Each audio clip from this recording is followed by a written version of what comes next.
We're going live. Is it just you and me? We are in fact live, me and you. Oh, we should get We'll more see who people, else. man. You just never know who's going to come, man. It's Cloud Foundry after dark. But I expected a party. Where's the party? Right, there we go. You never know. It could show up. Might just be. I thought you would be well past Is it just you and me? Whoa. We are in fact live. Me and you. You got someone's echoing. That was me with the latent video from the YouTube. The Yeah, tube. don't watch the video while you're on the video. That's the lesson for that. Cat. You ever see infinitecat.com? That's no. I can't say I have. It's the reason the internet was created. It's a website where someone took a photo of a cat looking at itself in a computer monitor, and then somebody else took another picture of that cat looking at the monitor. And it just goes on for hundreds or thousands. Recursion. Yeah, well, Recurring. Rekitten. No, I don't. I got nothing. So I'm going to get up in the morning and get on a plane, and we're both going to fly to Washington, D.C. It's gonna be amazing. 6 o'clock will be. It cannot get here soon enough because I can then sleep. And I'm probably going to actually finish my laundry and pack a bag and clean it out and then as well. But in the meantime, let's talk about Cloud Foundry for an hour. It's gonna be big, man. This Cloud Foundry thing. I've got a feeling it's gonna be amazing.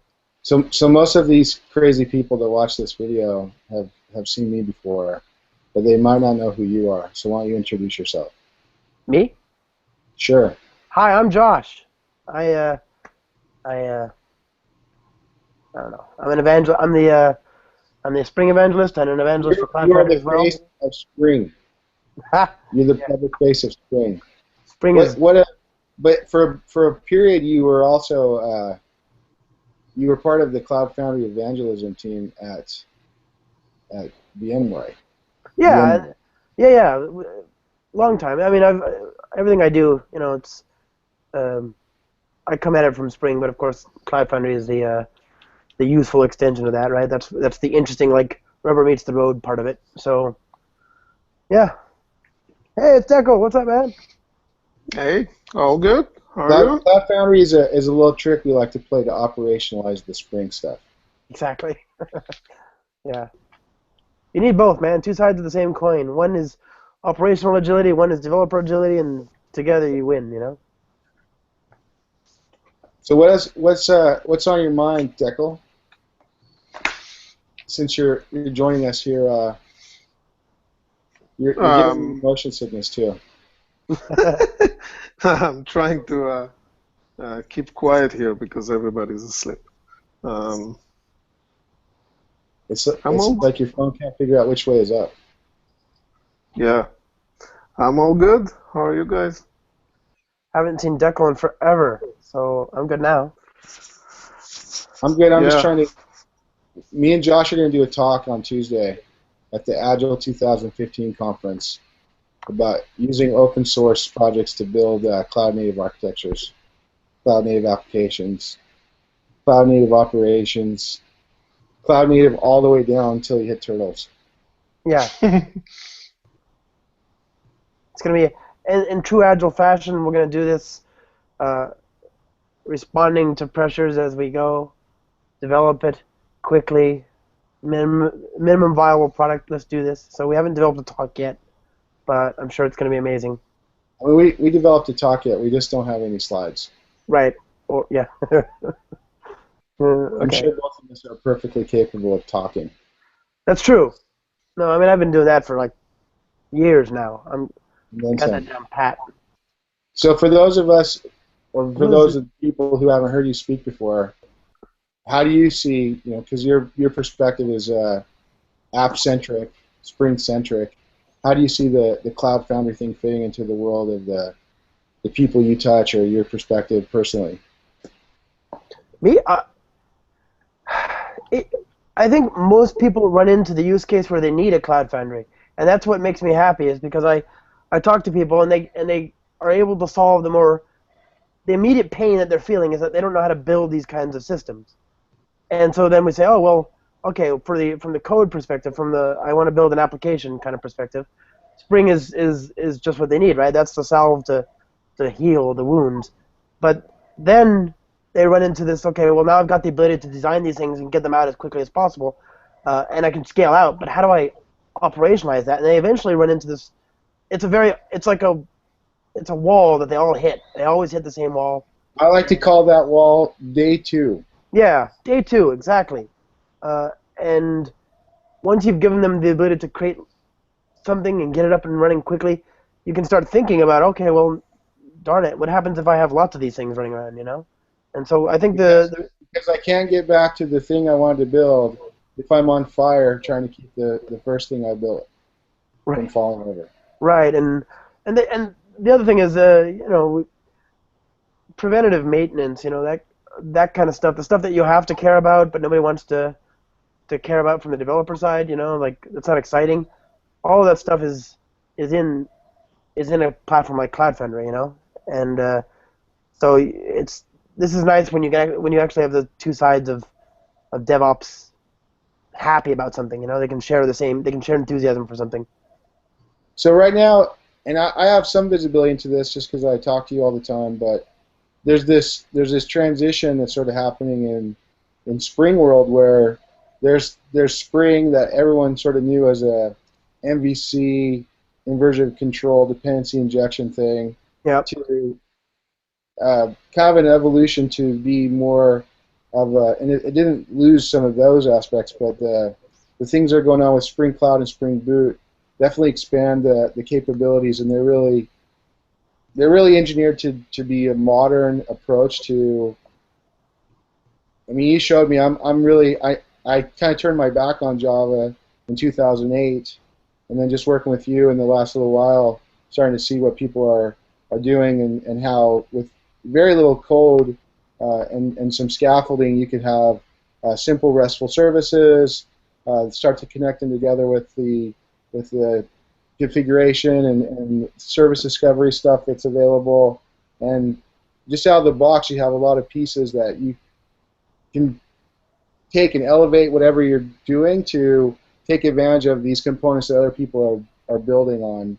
Spring's part of that, and then Spring's also wrapping lots of these projects from the Netflix open source. So, we talk about it all the time, but seeing what you can do with it in relatively small number of lines of code is pretty impressive.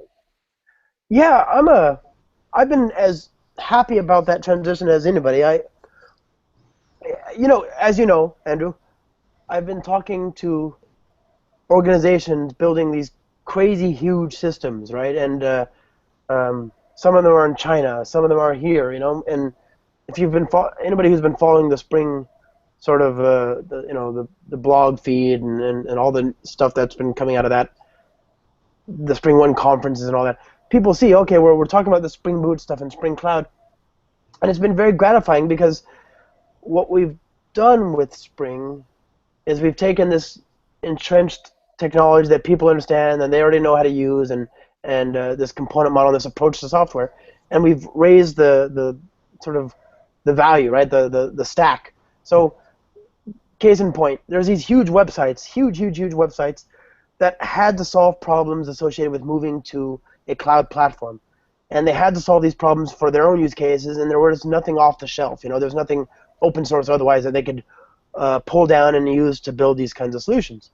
Well, so a lot of them started with Spring, because Spring has always been small, and you could modularize things and pull together different pieces a la carte. You didn't have to sort of eat the proverbial elephant, so to speak. Well, these organizations, they invariably end up solving a lot of these same problems on top of Spring in slightly different ways, but they provide solutions that are,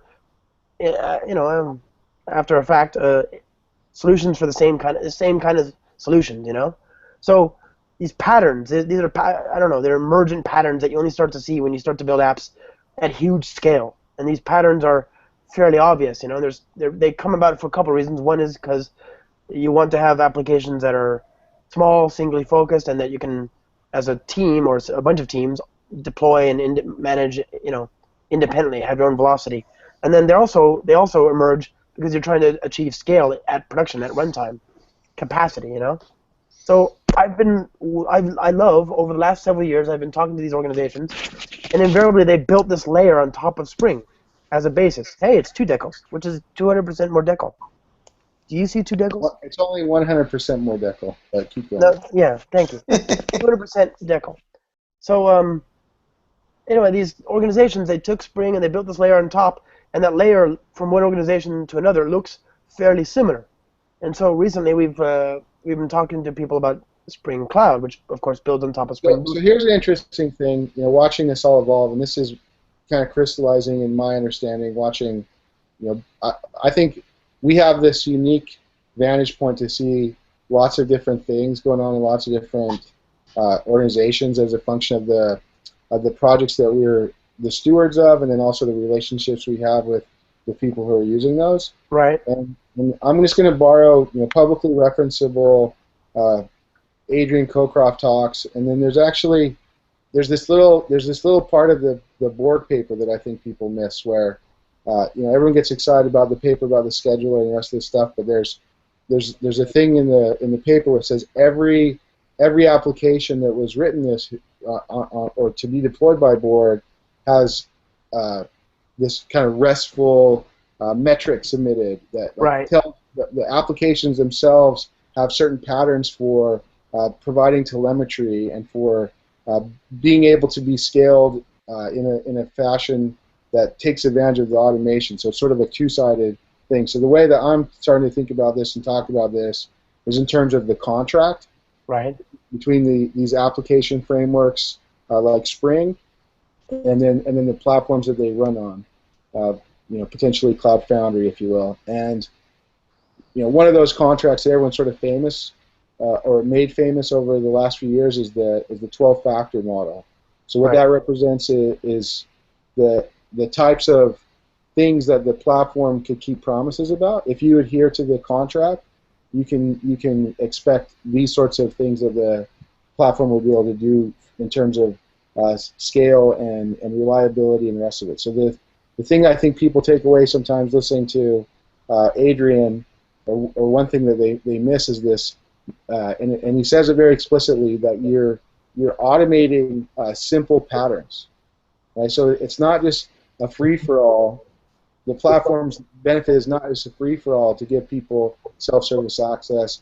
It's actually about having this structured contract between the platform and the application so that the platform can keep these promises. And in return for not being able to do whatever, you're going to be able to do things in an automated self-service way as a developer with the full knowledge that because you adhere to that contract, your operations, whether that's your responsibility or someone who's on the platform team, is going to be that much more simplified and reliable.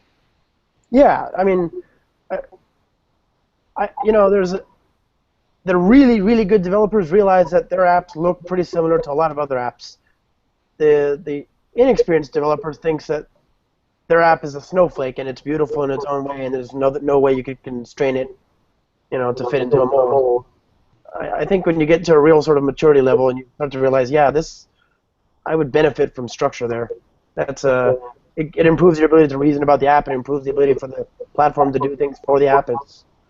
It's a win. And we're just starting to echo, so I muted him. You can turn it back on if he wants to talk. But I think there's kind of two sides to that. So one is I think there are snowflakes, right? And I think that there are times when snowflakes are warranted. But what I encourage people to understand is the context and what the trade-offs are in an engineering decision. So in return for the contract that you might have, that you're going to give up some other thing. That if you want to have a snowflake, sure, you can have a snowflake, but the operational overhead, and that could be advantageous or disadvantageous, is going to be different depending on how you make those choices. Yeah, and it's nice to have escape hatches every now and then, but I still agree with this idea that there are 80% cases, and absolutely, it's all about the 80-20 Pareto distribution. trying to maximize the things that you can solve with the minimal number of simple automated patterns. Exactly. And what we're starting to see that those patterns are now higher level. Netflix, Adrian Cockcroft, perfect case in point. They solve these problems as well, right? And these other organizations, they solved it. So configuration, centralized configuration, service registration and discovery, this idea of circuit breakers, all these things. So now, as I go around talking to organizations about Spring Cloud, they're throwing their hands up because they can rebase. They can throw away that extra bit of code on top of basic Spring code that, for example, Netflix had to write, and they've been kind enough, generous enough to open source a lot of that stuff and put it out into the world. So we started, it was just 2, and you said you wanted to party. Now we're up to 5 viewers and 5 people in the room. So why don't we give them a chance to get into the party. If George and Armin want to introduce themselves, or Decker wants to tell any stories from the field or what he's seeing, then let's get the party started. Hi, everybody. Hi, can you hear me? Absolutely. Hey, Andrew, we met at Cloud Foundry Summit, not this past one, but the previous one, out in San Francisco. And Josh, I'm sure we met at Spring One last year. I was focused in the Grails environment, and you did look. yeah. I show up every once in a while and pop in every here and there. I work for the railroad, and we're heading down the microservice architecture lane, and I'm kind of the evangelist for DevOps and automated testing and the whole thing. But we're nowhere near there yet. The interesting thing that I'd like to ask is, have any of you got any experience with Cloud Foundry and Kafka Storm type environments? I've got experience with Cloud Foundry and with Kafka, but not at the same time. Yeah, the interesting thing that I look at, I actually remember hearing from someone, I believe at Pivotal, that said that they were looking into using Kafka in Cloud Foundry as an external service messaging architecture, but I'm looking more from a CQRS event sourcing environment, which tends to from the perspective of event sourcing, it's more of a large cluster of generic commodity hardware type application, and so I'm thinking maybe the Storm side of it, maybe the processing side of it is a possible CF application, but I'm not thinking the Kafka cluster itself. Would that be more like a Docker cluster service that would be external to any of the CF instances? So there's a number of things going on, different projects that are either looking at Kafka or have used Kafka in some regard. I think that there's also some interesting stuff going on to kind of cross back over to some of the stuff in Spring, and I'm of the opinion we should probably almost rebrand this project, but Spring XD gives you the ability to do a bunch of sort of data things that might be interesting to you, depending on what you're looking at or what you need. But there's really no reason why you couldn't have Kafka interacting with either through service brokers or the way the XD is moving. It will actually manage some of those data services in the container scheduling that the Cloud Foundry does. And those 2 projects are kind of coming together behind the scenes right now. I'm not sure what the actual timelines are to get that as a production deployment, but that's certainly happening inside Pivotal right now. I would, if you're just talking about running a Kafka cluster off of Cloud Foundry or kind of to the side of it, and you're using Spring, yeah, definitely check out Spring XD, or even when it's running on Cloud Foundry. But either way, I did a blog in April on Tax Day, April 15th, I did a blog using Apache Kafka for integration and data processing pipelines with Spring on the Spring IO blog, and it's maybe that'll help you. It talks about using Kafka from Spring integration and then Spring XD, and also on Lattice, right? How to kind of get some of that stuff up and running there as well. Yeah, that was actually the other thing we were looking at was actually for development environment, we used to have these huge machines locally that we can play around with. And James and I talked a few weeks ago about throwing Lattice CF up on these 24 core 64 gig machines that are sitting under our desks that we get to play with. So it's in some ways the railroad's actually pretty nice. Capital-wise, we have a little bit of hardware to play with. So we were looking at Docker and Lattice CF as possible test bed platforms for doing things like Kafka and Storm and so forth.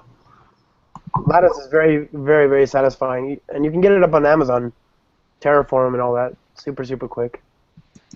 Yeah, that's an issue for us because everything we do is behind the firewall, and we don't have the ability to just throw stuff up on AWS and things like that. Works there too. Works behind the firewall too. Yeah.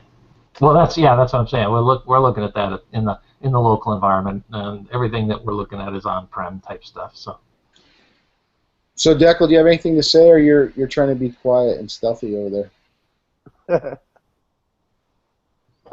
No, I first of all, I like to be quiet for a change. That's good. So there is speaking of Kafka, there is a Kafka tile in the early stages on Pivotal Network, so that's coming together. Yeah, I mean, it's been a crazy couple of weeks. I spent a bunch of time at Europe, London, Germany, all kind of different customers, utilities, car manufacturers, insurance, banks, and it's pretty interesting that they're all facing the same challenges, and they're all trying to kind of out-innovate and different stages of looking at the kind of the cloud-native spectrum. And I think where I've seen most of the big challenges are actually on this cultural changes that these companies need to go through, where they're really not set up for shared responsibilities. They're so siloed, and the way they look at the world is, you write your code, you throw it over the wall, and it's someone else's problem. And it's that coming together in the same room and building kind of this virtual team that owns everything from the start until it leaves production. It's pretty hard, and that's fascinating to see how this thinking starts to come together, because they also realize that if they don't do it, they'll just be gradually driven out of business. So so it was just fascinating to see how all of that works in different stages. Doesn't matter which industry or which geography. So it was fun. Yeah, the old Deming quote: you don't have to change because survival is not mandatory. Yeah, if you don't want to survive, you're good. So I kind of it was funny. I was walking into this giant utility company is talking about this need to change, and one of those guys tells me, "Oh, you're the innovator guy or die guy, right?" So I said, "Yeah, that's what I wanted to explain to you." But it's cool, and it's I think it's so much more than technology. That's what fascinating me. So you're saying that these are organizations that have decided that they're not in the business of building a platform? No, these are organizations that realize that they have to differentiate with software, and they're looking for, what's the right way to move from months of delivery to days. And in some cases, they actually built some pretty interesting apps. Some of them are actually microservices based, but their ability to, those interesting sessions from summits around the Agile Scrum Fall. It's actually like this: you have an app, you build something, but you have no clue how to actually deliver it on a continuous basis, and it's just sitting there after it was built, and the operation team, or not the operation, the delivery team is not set up to do any kind of anything agile. It's just sitting there in this giant queue waiting for the next release. Those are so I'm of the opinion that the ops side of things is, that's where there are real challenges, and that's actually where a lot of the problems could be solved with platforms, because I was actually surprised by the level of development that these organizations had, and the skills that their development team had, and the technology that they were using. So on that spectrum, they're actually quite advanced. On the operational side, it's it's same old, same old. So it's interesting to watch the conversations evolve, and I get dragged into some of these. The thing that strikes me is how these organizations that think they want to have software as a differentiating value, what they really mean when they say software is a service. For the most part, it's a service. It has to be run as a service, which is why things like Cloud Foundry are even interesting in the first place. But they've kind of underinvested in their operational capabilities, and so their ability to operate those things, and it's kind of to the point you're making, is just not been developed, and part of it is just because it's always been treated as a cost center, so they get in this downward spiral with themselves where, because they treat IT as a cost center, it's a self-fulfilling prophecy, and if they reframe that either at the executive level, or sometimes some change agent is able to champion the idea that operations is actually a competitive advantage, then that starts to enable the delivery of all this great software that they've already kind of built up some of the agile capability, agile machinery to deliver.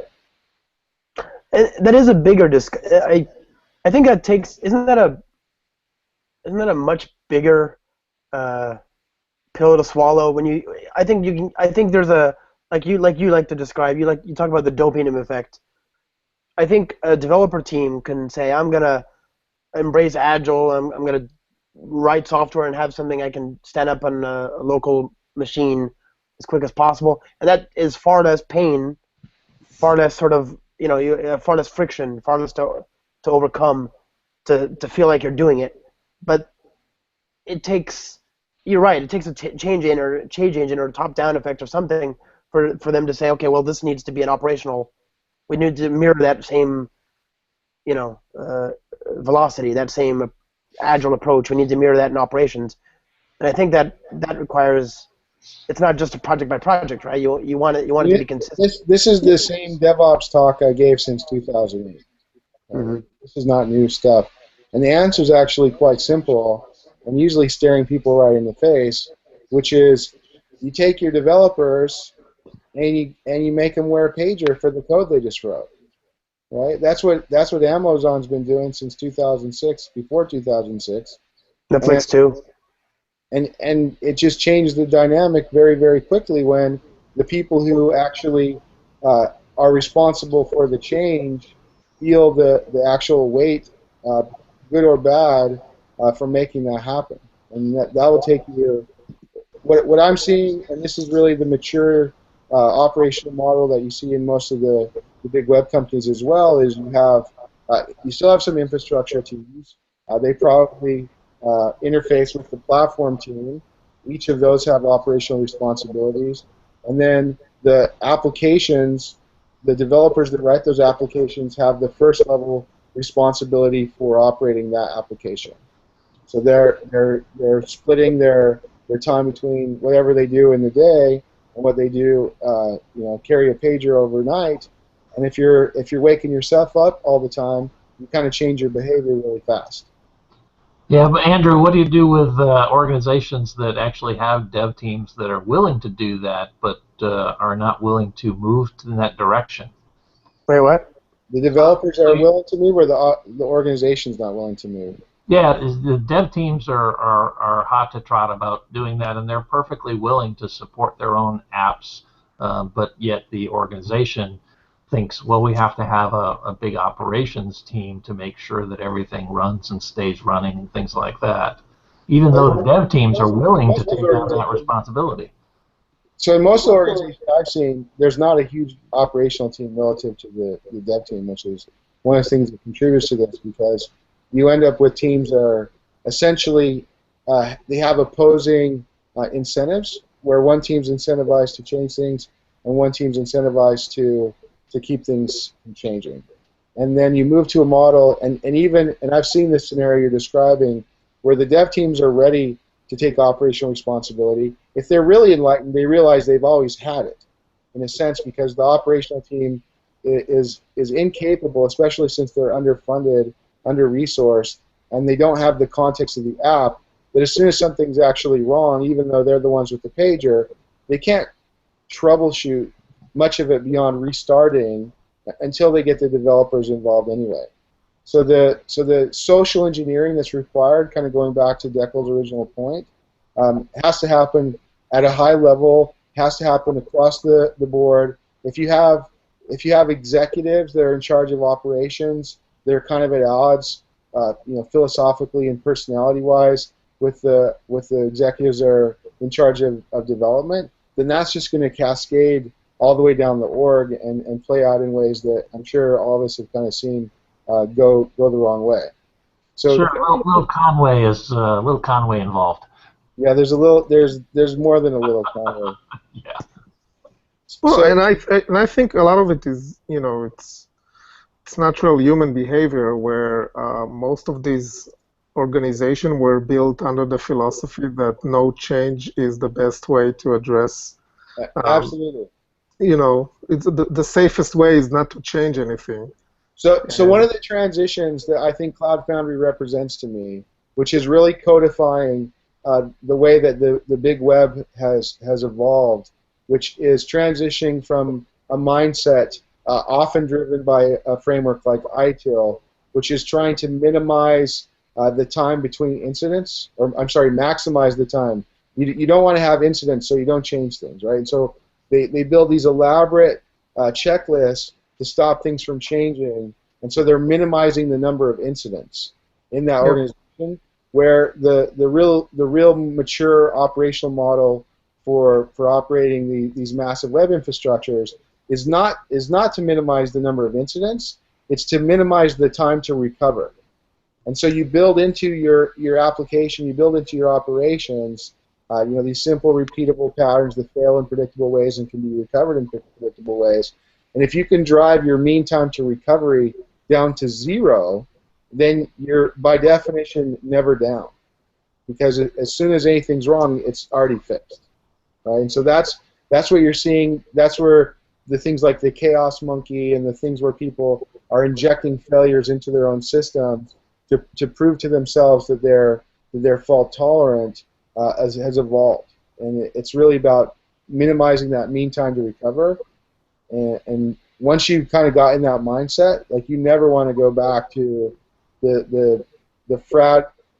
The alternative is to basically, just like when you never allow a forest fire, you kind of know that you're going to have a catastrophe.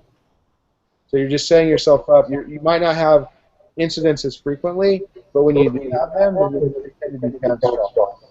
Well, that's the whole pets versus cattle argument, where if something goes wrong, just drop it and bring up another one, and you're done. That's certainly part of it. If you've only got that one little pet eyes, then I'm in trouble. You got to build Slack into the system to support that, though, right? That's the. Thanks. Hey, here's a trick, George, and it often works. If there's like some algorithmic filtering on the way that the Hangouts work, that if you restart your browser tab, then it will kind of reset you with a fresh one until like the clock gets off or whatever. So that's a trick that might work if you close the tab and come back in and starts echoing. Yeah. So Armin, what are you doing over there? Oh, just okay. Maybe Armin's just lurking. Well, so the you were talking about the mean time to recovery, and of course it just makes me think that the change that has to coincide with that is you have to build that into your apps in the architecture, and that's why we have this sort of all these patterns to introduce slack, to relieve the tension in the system, so that if something falls down, you're not blown out of the water, And I think that these things come together. It's very much the pivotal story, right? The cloud native app. What's the difference? It's fault tolerant. These things are all co-evolving, and I think that the exploration that's going on now with things like the service discovery, policy-driven container networking, some of the ideas around attaching volumes to containers in the Elastic Runtime, it's going to change what those patterns might be. It's going to change what those contracts are between the application framework and the platform. But the lesson of the web to me is really about finding simple, predictable patterns, because you can do all sorts of stuff. That's right, but under load, at scale, the types of things that you want to be able to recover from, or the types of things that you're going to be able to recover from, are fundamentally different than what you could do when it's one little process on your laptop, and that's why you see these patterns come out of, and I think that it's a truism to say that there's some subset of patterns that are going to be successful, and people will experiment with a bunch of them, and there'll be dominant patterns that kind of emerge as just the way to do it because they have advantages, and advantages to me come in regards to being able to move faster and also being able to move safer. So they have predictable patterns for scaling and recovering.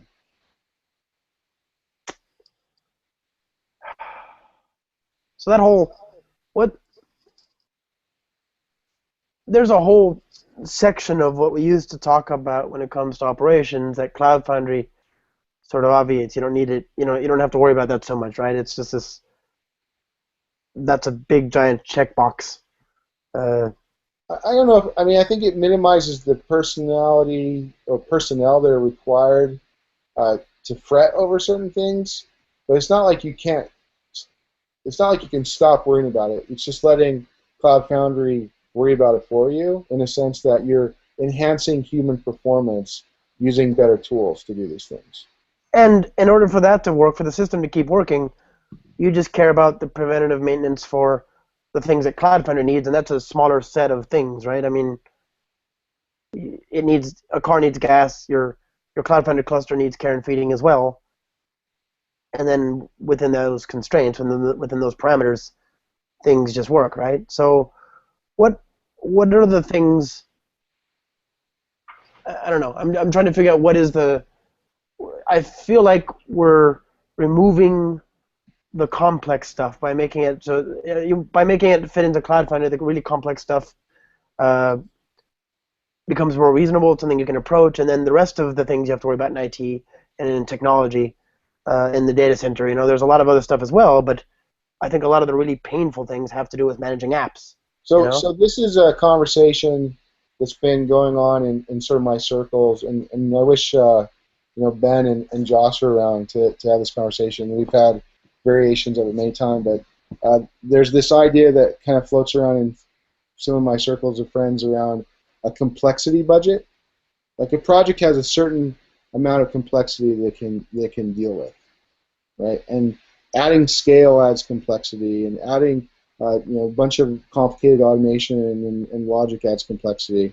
And once you kind of got to your complexity budget, you're not going to be able to move fast anymore, right? And so one of the things that you can do with a platform, with a structured contract, with these reusable simple patterns for the architecture, is drive down that complexity budget so that you can spend all the complexity budget on the application logic, on the things that are delivering differentiated value. As opposed to the commodity platform. Yeah, instead of like managing all that stuff yourself, and the cognitive load to keep track of that stuff and not make mistakes and do a good job and do the rest of it is just high. And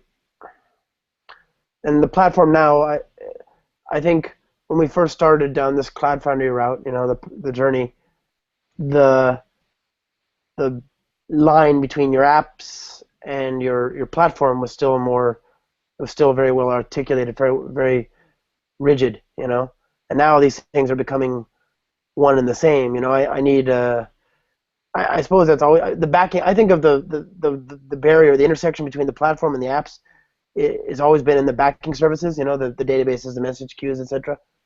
But now it's starting to get into things that are. So I don't want to change the topic too much. We have a topic? One of the things you just said made me want to change the topic a little bit. What's the topic? We can come back to it. The topic is just we're talking about whatever. Okay. But, yeah, same thing we do every night, Pinky. But you just because you've been on this ride since the beginning, right? So like you were at VMware when Cloud Foundry was a twinkle in Palmer's eye. Yeah. So as things evolve, and you often get Water's version of the story, but from the developer's perspective, from the beginning till now, I'm just curious what you see. You sort of just alluded to it, which is why I wanted to kind of explore this for a minute. But maybe give us like the 2-minute version of Josh Long's perspective on how Cloud Foundry has evolved from what you saw it begin as to what we have available right now. Oh, well, 2 words. Much better. It was good before, but I think we've walked this and sometimes to my frustration, but I got to tell you, I'm a big fan of where we've ended up, right? So in the very beginning, it was this overly rigid thing we didn't have build packs, right? We didn't have build packs, and we couldn't run anything besides HTTP apps, not even public static void main sort of headless apps.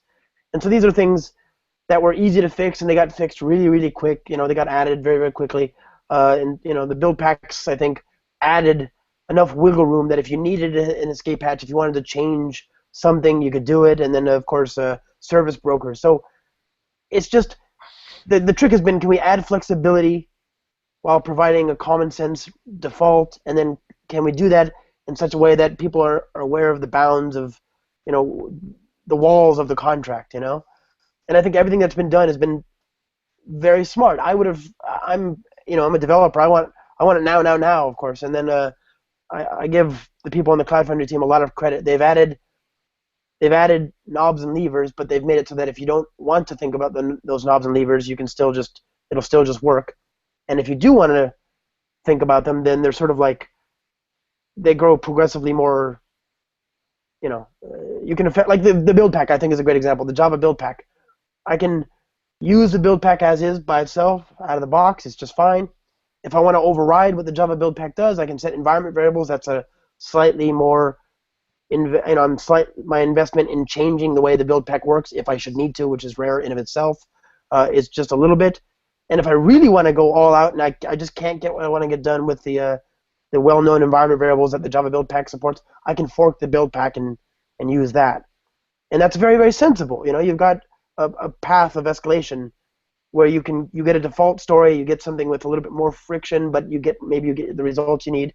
I think that's everywhere in Cloud Foundry. So you don't have, you have constraints, you have this platform, you have the contract, and the platform delivers on this well-known contract. But now you have a little bit of wiggle room where you need to. I just wrote this blog I just published. I can't imagine being able to write that blog 5 years ago. It wouldn't have been. We didn't have the wiggle room to have that discussion. The blog is all about forklifting Snowflake, sort of. I use the term legacy, apps onto Cloud Foundry, and obviously not everything can fit into this contract, right? But you still want your apps running there just to be able to. It's one less thing to worry about, right? You want to take advantage of the platform and let it We're the pager for your apps if possible. So you want to run your apps on this platform, but you don't want to build you're not going to take the cloud native journey. You're not going to go down the path and refactor everything to be what you would build in 2015, but you still want to use this platform. You need wiggle room. These Snowflake builds from yesteryear are not going to fit automatically, but now you can. Now you can run those things. I think that's the thing that's the blog that is what I see is different today. It's amazing. Yeah, I think we're past the point of minimally viable platform. No, it's I don't know. People on this hangout don't realize, but I don't really do very good. I don't know what. Nobody tells me anything at Pivotal. I'm just out there talking to people. So I have my own Cloud Foundry account. The problem is you have a terrible boss. Yeah, yeah. No, so I have my own Cloud Foundry account, which I use for my own apps and stuff. And then I found out that they would have given me one, but I kept it anyway. This is the only platform I pay for, very happily. It's gotten good. It's gotten amazing, actually. And my thing 5 years ago, 4.5 years ago, was I've got this workload, this set of things that Spring can describe in code, and I want to run it. Well, what can Cloud Foundry run? Well, it was a subset. And now today, with Spring Cloud and Spring Cloud 1.1 coming up, which is messaging, which ties into Spring XD stuff, I can confidently say that there's nothing you can, that you would want to describe in Spring that you couldn't run in Cloud Foundry. And I think that's just amazing. It's this crayon box. I've got for every color I can draw with, taking the metaphor a bit too far, I can now operationalize that, which is amazing. It's just a nice place to hang a canvas. Absolutely. So you've been on this bus for a lot longer than us, or than I have, Declan. What do you think about the evolution of the platform? Well, I think we learned. So this platform started as something that is only going to run in like a public environment. So VMware is going to run this as a service, and as a result, we think in the beginning we paid very little attention to the operation side of actually installing and running it in your environment, dedicated on-prem, all that stuff. So I think that part has tremendously evolved. So I want to actually add a bit to that, because in some sense that's not. So what wasn't paid attention to was someone else running it, because Bosch actually started it at kind of that layer too, right? Like they built Bosch as a tool to manage this public thing back in the beginning. That's my understanding of the story. And as a result of that, one of the things that Bosch has is this incredible power. But one of the things that it didn't have from the beginning, and it's getting better, and the stuff Dimitri and these guys have on their roadmap will make it even better. It didn't have a lot of thoughtful kind of usability from the perspective of someone who wasn't a Google or SRE who had thought about how it should run and made it exactly for himself. Yep. Yeah, well, that's written by Vadim for Vadim. That phrase. So yeah, that's so I meant by from the people I talk to, it's like it's obviously about. So a lot of thought was putting into running it, but not a lot of thought was putting into running it for anyone who wasn't named Vadim. Yeah. Yeah. Well, I think part of it is part of the whole cloud native thing is about allowing other organizations that are not Google or Facebook to build and operate those type of applications. Whoa. That's the motto. I think that's part of the promise of Cloud Foundry as a platform, with a lot of Pivotal customers and other people that are using the commercial or open source platform, is really to kind of to get there, to get to that nirvana without being those giant web companies. So a lot of it is about simplifying the operation and kind of taking this to a level where you don't have to be a rocket scientist to operate those things. And and I think the other big thing that we kind of progressed is this notion of services, right? That you can plug in different services. It's you have this ecosystem of people that can build, tiles or service brokers and all these patterns to connect existing stuff into next generation stuff, and it's not just kind of a black box. And the non-HTTP router, the TCP router, I think is a giant step forward, and the ability to bring your own container in a sense with Docker, with Buildpack, with .NET, kind of opening the platform to bring different kind of workloads in is super critical. And in frameworks we say the IFOL definition of a framework, right? Open for extension but closed for modification. You shouldn't have to fork it to make a change. So Spring is very much that way in Cloud Foundry. Also, it has well-known hooks, so you can extend it and change the behavior without forking Cloud Foundry. And I think so far, we've been the product has been quite successful in opening itself up without creating its own snowflake problem, right? So you can push a Docker image and you can push a Buildpack based app, and you connect to a built-in service run on Bosch or to an external service not running on Bosch, and your basic experience doesn't change. So I think there's a couple things that are interesting there. When you see the ecosystem of Cloud Foundry and the thing that the Cloud Foundry Foundation sits in the middle of, there's a bunch of literally Fortune 500 companies making huge bets on this as their platform of the future. I mean, some of them have working relationship with Pivotal, and then some of them have their own. Their relationship is really through the foundation, but it's really impressive to see that evolving. And then related to the point you just made about seeing all these things, pushing Docker. This week there was a demo that James Baer did, where he had a single Diego cluster managing Windows container, a Docker container, and a Buildpack built container on the same Diego cluster. And I just think that the capability, if you can bring that together and get I think Windows has got a little bit of work to do, but the type of flexibility you're going to be able to have managing all these heterogeneous workloads in a single kind of management plane is pretty exciting.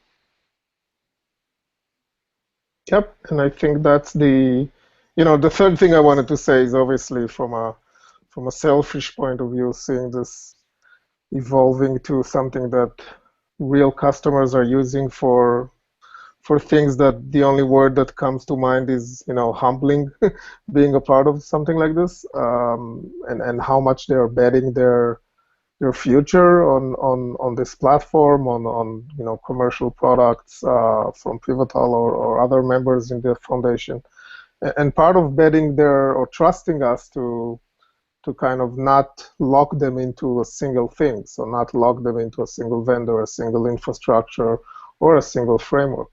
So it's kind of we've been trusted with a mission to kind of take them on this cloud native journey, and it means that we need to support not everything under the sun, right? I believe we need to be very opinionated, and we shouldn't have 20 different options for the same things, but the things that we do support or should be open in a way that will allow those organizations to build their next gen environments, which are always going to be more than one language, more than one specific service. So to me, it's like part of our mission and part of this thing that we've been entrusted with. I'm all in favor of collapsing choices so that you have simple patterns that you can keep promises about.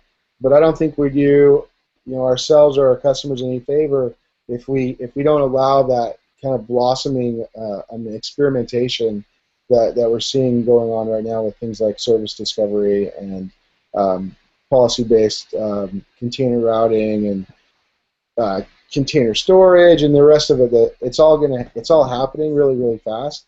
It's pretty exciting to see another thing that got announced this week is the adoption or commitment to back Garden with Run C after that evaluation by the Garden team.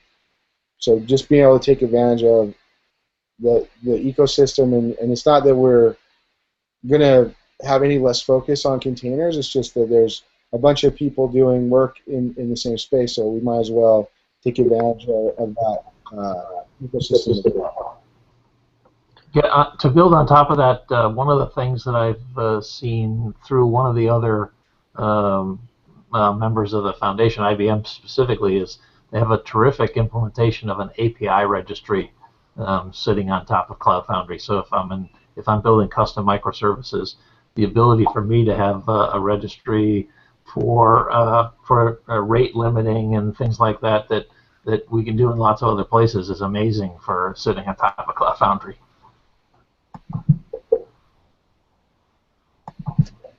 Absolutely. So I have a flight in 6 hours. So I'm not into the 2-hour Cloud Foundry marathon as much as I normally would be, but I think we're probably at a good time if anyone has any secrets or anything else they want to say or any points they want to make to kind of take us to the end of the day. It's all you, Dekel. Or not. Sorry? Do you have a secret? Something you can share? No, I was just about its end of the day, literally. Like 3 minutes, 2 minutes. There you guys had secrets last week. You can't show them out now? So I don't know if it's I know Andrew, you did. I don't know if it's a secret anymore, but because Bridget announced it online, but I hired some. Wait, what? We signed Bridget to join Pivotal. Yay! Welcome, Bridget. So fresh off of Docker and production talk at OSCON, she's joining the team to work on Foundry. For day 2 problems, man. I'm actually excited. And I know she's excited too. Can't hear you. I think George started echoing again. I'm sorry. No worries. All right, I'll sign off, guys. It's been great getting in and talking with you. I will see you all at Spring One in September in DC, I guess. Don't be a stranger. I'll come up and say hi. See you soon, George. Bye-bye. Bye. So wait, you said something, Bridget, and then you echoed. Bridget is joining our team after fresh off of OSCON talk about running Docker. She's joining Cloud Foundry, so I'm pretty excited about having someone. She does a lot of things that are fun and interesting and related to what we do, but she's been doing ops for kind of a non-trivial streaming application. She's organizing events like DevOps Days, and then she does a podcast called Arrested DevOps that's pretty interesting. So adding that to the Cloud Foundry family should be pretty good time for everyone. As James said, the singularity. The singularity, the DevOps singularity on a platform. I love it. So many cool people to learn from in this company. Oh, we're not done. We're gonna hire more. Oh, I believe. We should, we've got all these really smart people, Andrew. We should have like a conference where these people could speak and people could come and hear from them. Something like a Cloud Foundry Summit or a Spring One or something like that. Well, there are those things. I think it'd be fun to have a Pivotal conference, not related to Cloud Foundry. Pivotal One? I wouldn't, but someone could, I guess. Because it turns out you actually need data. I mean, that's the funny thing about all this stuff coming together. And I know Cloud Foundry is like a big part of what we're doing, but you can't really build applications if you don't solve these data problems. The number of things that you can solve with purely stateless containers is pretty small. And then as we already talked about in this episode, and I think this is one of the things that's kind of a unique thing to be a part of with what we're doing with Pivotal, but it definitely plays into adoption of tools as powerful as Cloud Foundry is this root transformation of the culture that drives the adoption of the tool, so that you can take the fullest advantage of the capabilities. End to end. Absolutely. So there's some lurkers. If you guys want to say a word or two, you're more than welcome. If not, then it's midnight. I should probably pack a bag and go to bed. Me too.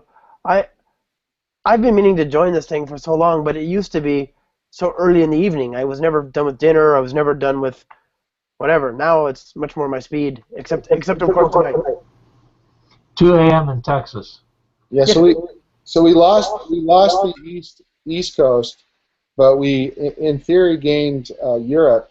Although I keep getting Colin on here, and Colin is apparently too busy with things like, I don't know, clients to join us. He says he has an 8 o'clock right now with his clients. So Monday morning, Colin should be on site right about now instead of on Cloud Foundry After Dark. But he promises to join next week. Okay, I'll try and be back. Could be fun. Cool.